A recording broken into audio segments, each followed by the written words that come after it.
মুম্বাইকে হারিয়ে যায় আরসিবির। গতকালকার ম্যাচে রয়্যাল চ্যালেঞ্জার্স বেঙ্গালুরু দুর্দান্ত পারফরম্যান্সে 18 রানে হারালো মুম্বাই ইন্ডিয়ান্সকে। মুম্বাইয়ের ওয়াংখেড়ে স্টেডিয়ামে প্রথমে ব্যাট করে 240 রান তোলে আরসিবি। জবাবে মুম্বাই ইন্ডিয়ান্স লড়াই করলেও থামে 222 রানে। ম্যাচের man of the match Phil Salt মাত্র 36 রানে 78 রান করে দলকে বড় স্কোরে পৌঁছে দেন। শেষ পর্যন্ত আরসিবির বোলিং চাপে লক্ষ্য ছুঁতে পারেনি মুম্বাই, ফলে গুরুত্বপূর্ণ জয় তুলে নিল বেঙ্গালুরু।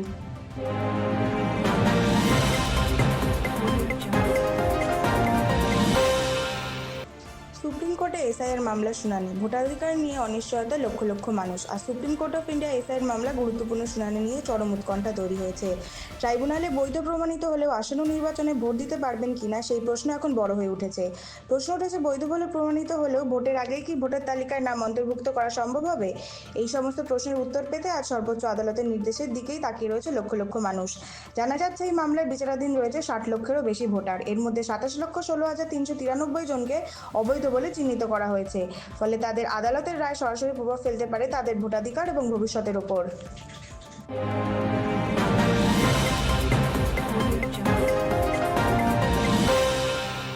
শেষ বিদায় কিংবদন্তি আশা ভোসলে। শোকস্তম্ভ সঙ্গীত জগৎ। আর শেষকৃত্য সম্পন্ন হবে কিংবদন্তি সঙ্গীত শিল্পী আশা ভোসলের। মুম্বাইয়ের শিবাজি পার্ক শ্মশানে বিকেল 4টার পর তার শেষকৃত্য অনুষ্ঠিত হবে। সকাল 11টা থেকে অনুরাগীদের জন্য রাখা হয়েছে শেষ শ্রদ্ধা জানানোর সুযোগ।